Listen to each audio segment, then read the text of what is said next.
Loss অ্যাঞ্জেলেসে বর্তমানে যেখানে FATEর যে প্রদর্শনী, সেই প্রদর্শনীটা আছে, তখন শিলা প্রভুপাদের সময় তখন ওখানে একটা মন্দির ছিল। এবং শিলা প্রভুপাদ যখন ব্যাসাসনে বসে প্রবচন দিতেন, তো প্রথমে শিলা প্রভুপাদ পিছনের দরজা দিকে ঢুকতেন। পিছনের দরজা দিকে ঢুকে প্রথমে বিগ্রহদেরকে দর্শন করতেন, প্রণতি নিবেদন করতেন। এবং বিগ্রহটা তখন ছিল ছোট বিগ্রহ, এতটাই ছোট যে সঠিকভাবে পিছনের দরজা থেকে বিগ্রহের যে বেদিটা ছিল সেটা একটু দূরে ছিল। এর ফলে মানে ভগবানকে ভালো করে দেখাই যেত না। তো শিলা প্রভুপাদ সেখান থেকেই প্রণাম করতেন, দণ্ডবোধ করতেন, তারপর উনি ব্যাসাসনে বসে প্রবচন দিতেন। তো একবার কি হলো, শিলা প্রভুপাদ দণ্ডবোধ দিয়ে এরকম করে উঠে পড়ে বোঝাই এই কৃষ্ণের চোখে ওটা কি কৃষ্ণের চোখে রয়েছে, কি রয়েছে। তো সেই সময় দীনবন্ধু প্রভু শিলা প্রভুপাদের একজন শিষ্য ওখানেই ছিলেন, একদম শিলা প্রভুপাদের পাশেই। তো উনি বলছেন, মনে মনে ভাবছেন যে এইটুকু বিগ্রহ, যে বিগ্রহের চোখটাই আমি ছোট করে দেখতে পাচ্ছি না, তার উপর আবার চোখের মধ্যে কি পড়েছে আমি তো কিছু দেখতেই পাচ্ছি না, এরকম বরাবর করে। আর শিলা প্রভুপাদ এত বয়স্ক হয়েছে, যার চোখের এত পাওয়ার, যে উনি ওইটুকু বিগ্রহের ওইটুকু ছোট ছোট চোখ সেখানে কি পড়ে রয়েছে সেটা দেখতে পাচ্ছে। তো দীনবন্ধু প্রভু বলছে, না প্রভুপাদ আমি তো কিছু দেখতে পাচ্ছি না। তো বাকি যারা পূজারী ছিল তারা ছুটে ছুটে এলো, কি হলো, কেউ বলছে না তো কিছু দেখতে পাচ্ছি, না তো কিছু দেখতে, না কিছু রয়েছে। পরে পূজারীরা একদম কাছে গিয়ে একদম সূক্ষ্মভাবে দেখলো যে ও আচ্ছা, যেহেতু ওই বিগ্রহের যখন তিলক সেবা হচ্ছিল, তো তিলক সেবার সময় অল্প একটু তিলক কৃষ্ণের চোখে পড়ে গেছিল। তো শিল প্রভুপাদ সেটাকে পর্যন্ত দর্শন করলেন।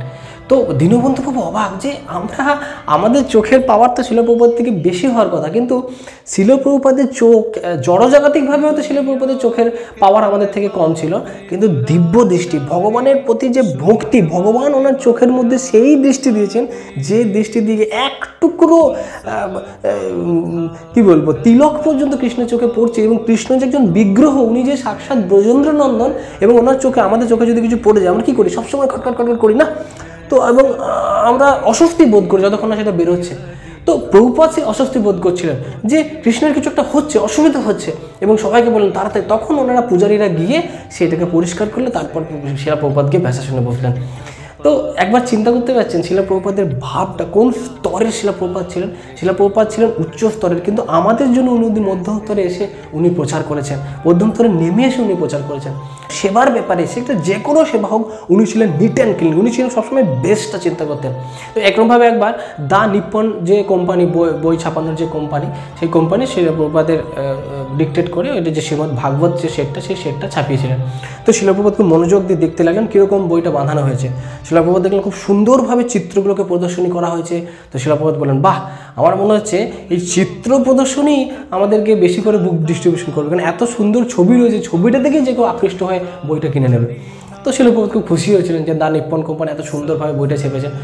পরবর্তীকালে ম্যাকমিলান কোম্পানি শ্রীমদ্ ভাগবত গীতার একটা এডিশন ছেপেছিলেন। তো শিলা প্রভুপাদ যখন তিনি দেখলেন যে ম্যাকমিলান কোম্পানি নিপ্পন কোম্পানির মতো অত ভালো ছাপতে পারেনি। তো গীতা ছাপানোর সেই সময় দায়িত্ব ছিলেন জয়াদৈত্য প্রভু। তো জয়াদৈত্য প্রভু উনি শিলা প্রভুকে বোঝানোর চেষ্টা করেছিলেন আসলে কেন ম্যাকমিলান কোম্পানি খারাপভাবে ছেপেছে, আসলে এই কোম্পানিটা এই ছিল, এটা ছিল, এটা ছিল।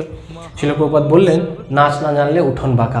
মানে শিলা প্রভুপাদ বোঝানোর চেষ্টা করলেন যে ম্যাকমিলান কোম্পানি ভালো ছাপাতে পারেনি, এটা স্পষ্ট কথা। এখন কি জন্য পারেনি, কি করেনি, এখন উঠোনটা বাঁকা বলে আমার তো লাভ নেই, উনি পারেনি। নিপ্পন কোম্পানি ভালো ছেপেছে।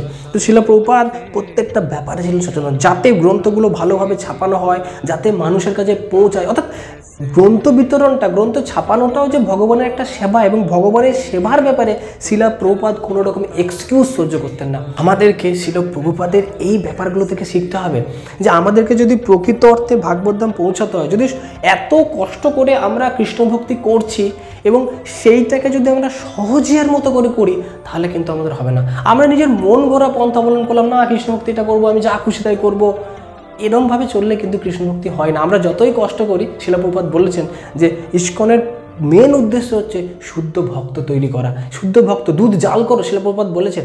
তো আমাদেরকে এইভাবে দুধকে জাল করতে হবে, আমাদের ভেতরে যে ভক্তি রয়েছে শিলা প্রভুপাদের আদর্শে পরিচালিত করে সেটাকে ঘাঁটিয়ে সেটাকে মিষ্টি তৈরি করতে হবে, তবে আমরা সেই শুদ্ধতাটা উপলব্ধি করতে পারবো।